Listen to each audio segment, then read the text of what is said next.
Ankalagi police ಠಾಣೆಯಲ್ಲಿದ್ದಾರೆ city Ravi ಅನ್ನುವಂತ ಈಗ update ಲಭ್ಯ ಆಗ್ತಾ ಇದೆ. ಕೆಲ ಹೊತ್ತಿನಲ್ಲೇ ಬೆಳಗಾವಿ ಕೋರ್ಟ್ಗೆ ಹಾಜರುಪಡಿಸಲಿದ್ದಾರೆ.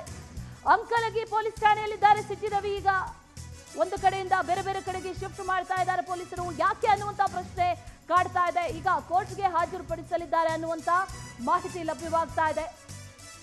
ಬಿಗಿ ಭದ್ರತೆಯಲ್ಲಿ ಬೆಳಗಾವಿಗೆ ಕರೆತರ್ತಾ ಇದ್ದಾರೆ ಪೊಲೀಸರು. ಬಿಗಿ ಭದ್ರತೆಯಲ್ಲಿ ಕರೆತರ್ತಾ ಇದ್ದಾರೆ. ಅಲ್ಲಿ ಕೋರ್ಟ್ಗೆ ಪ್ರೊಡ್ಯೂಸ್ ಮಾಡಬೇಕು. ಕೋರ್ಟ್ಗೆ ಪ್ರೊಡ್ಯೂಸ್ ಮಾಡೋದಕ್ಕೂ ಮುನ್ನ ಎಲ್ಲಿದ್ದಾರೆ ಅನ್ನುವಂತ ಪ್ರಶ್ನೆ ಇತ್ತು. ಅಂಕಲಗಿ ಠಾಣೆಯಲ್ಲಿದ್ದಾರೆ ಅನ್ನುವಂತ ಮಾಹಿತಿ ಈಗ ಲಭ್ಯವಾಗ್ತಾ ಇದೆ. ರಾತ್ರಿ ಇಡೀ ಸುತ್ತಾಟ ಮಾಡಿದ್ದಾರೆ ಪೊಲೀಸರು ಸಿಟಿ ರವಿ ಅವರ ಜೊತೆ. ಈಗ ಇನ್ನೇನು ಕೆಲ ಹೊತ್ತಿನಲ್ಲೇ ಬೆಳಗಾವಿ ಕೋರ್ಟ್ಗೆ ಸಿಟಿ ರವಿ ಅವರನ್ನ ಹಾಜರುಪಡಿಸಲಾಗುತ್ತೆ ಅನ್ನುವಂತ ಮಾಹಿತಿ ಲಭ್ಯವಾಗ್ತಾ ಇದೆ. ಅಂಕಲಗಿ ಠಾಣೆಯಿಂದ ಕೋರ್ಟ್ಗೆ ಈಗ ಕರೆತರ್ತಾರೆ.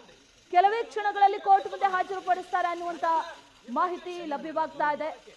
ಮತ್ತಷ್ಟು ಡೀಟೇಲ್ಸ್ ಅನ್ನ ನೀಡ್ತಾರೆ ನಮ್ಮ ಪ್ರತಿನಿಧಿ ಮಂಜುನಾಥ್ ಪಾಟೀಲ್. ನೇರ ಸಂಪರ್ಕದಲ್ಲಿ ಜಾಯಿನ್ ಆಗ್ತಾ ಇದ್ದಾರೆ.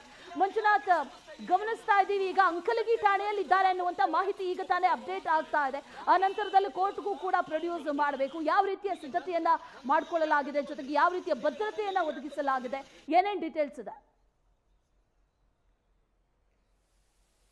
ಈಗಾಗಲೇ ಏನು ನಿನ್ನೆ ಒಂದು 6 ಗಂಟೆ ಸುಮಾರಿಗೆ ಸಿಟಿ ರವಿ ಅವರನ್ನು ಸುವರ್ಣಸೌಧದಲ್ಲಿ ಬಂಧಿಸ್ತಾರೆ. ಏನು ಅವಾಚ್ಯ ಶಬ್ದಗಳಿಂದ ಲಕ್ಷ್ಮೀ ಹೆಬ್ಬಾಳ್ಕರ್ ಅವರಿಗೆ ನಿಂದಿಸಿದ್ರು ಅಂತ ಕಾರಣದಿಂದ ಹಿರೇಬಾಗೇವಾಡಿ ಪೊಲೀಸ್ ಠಾಣೆಯಲ್ಲಿ ಪ್ರಕರಣ ದಾಖಲಿಸಿಕೊಂಡಂಥ ಪೊಲೀಸರು ಅಲ್ಲಿಂದ ನೇರವಾಗಿ ಅವರನ್ನು ಖಾನಾಪುರನ ಪೊಲೀಸ್ ಠಾಣೆಗೆ ಕರೆದುಕೊಂಡು ಹೋಗ್ತಾರೆ. ಅಲ್ಲೂ ಸಹ ವಿರೋಧ ಪಕ್ಷದ ನಾಯಕರು ಅನೇಕ ಜನ ನಾಯಕರು ಅಲ್ಲಿ ಭೇಟಿ ನೀಡಿರ್ತಾರೆ. ಆರ್ ಅಶೋಕ್ ಸೇರಿದಂತೆ ಬಸವನಗೌಡ ಪಾಟೀಲ್ ಯತ್ನಾಳು, ಅರವಿಂದ್ ಬೆಲ್ಲದವರು ಸೇರಿದಂತೆ ಅನೇಕ ಜನ ಅವರನ್ನು ಭೇಟಿ ನೀಡಿ ಅಲ್ಲಿ ವಿಚಾರಣೆ ಮಾಡ್ತಾರೆ. ವಿಚಾರಣೆ ಮಾಡಿದ ನಂತರ ಅಲ್ಲಿರುವಂಥ ಬೆಳಗಾವಿಯ ಪೊಲೀಸ್ ಕಮಿಷನರ್ ಅಂತ ಎಡಾ ಮಾರ್ಟಿನ್ ಅವರು ಸಹ ಅವರನ್ನು ಎನ್ಕ್ವೈರಿ ಮಾಡಿಕೊಂಡು ಬೆಂಗಳೂರಿಗೆ ಕರೆದುಕೊಂಡು ಹೋಗ್ತೀವಿ ಅಂತೇಳಿ ಹೇಳ್ತಾರೆ. ಆದರೆ ಬೆಂಗಳೂರಿಗೆ ಕರೆದುಕೊಂಡು ಹೋಗೋದಂಥ ಪೊಲೀಸರು ಬೆಳಗಾವಿ ಜಿಲ್ಲೆ ಇರುವಂಥ ಅನೇಕ ಪೊಲೀಸ್ ಠಾಣೆಗಳಿಗೆ ಅವರನ್ನು ಕರ್ಕೊಂಡು ಹೋಗ್ತಾ ಇದ್ದಾರೆ. ಇದು ಯಾಕೆ ಕರ್ಕೊಂಡು ಹೋಗ್ತಾ ಇದ್ದಾರೆ ಅಂತೇಳಿ ಇಲ್ಲಿವರೆಗೂ ಗೊತ್ತಾಗ್ತಾ ಇಲ್ಲ. ಪ್ರಮುಖವಾಗಿ ಸಿಟಿ ರವಿ ಅವರನ್ನು ಬಂಧಿಸಿದಾರಾ ಅಥವಾ ಇಲ್ವಾ ಅನ್ನೋದೇ ಒಂದು ಯಕ್ಷ ಪ್ರಶ್ನೆಯಾಗಿ ಕಾಡ್ತಾ ಇದೆ. ಈಗಾಗಲೇ ಬೆಳಗಾವಿಯ ಏನು ಒಂದು 11 ಗಂಟೆಗೆ ಒಂದು ಪ್ರತಿಭಟನೆಗೆ ಬಿಜೆಪಿ ಕರೆ ಕೊಟ್ಟಿದೆ.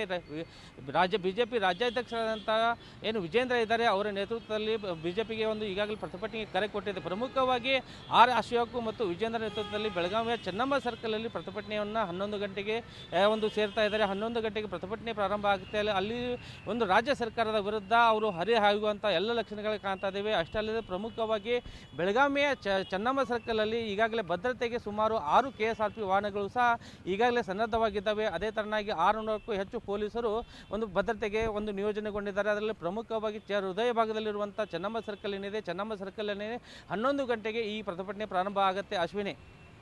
Okay, right Manjunath, thank you ಡೀಟೇಲ್ಸ್ಗೆ.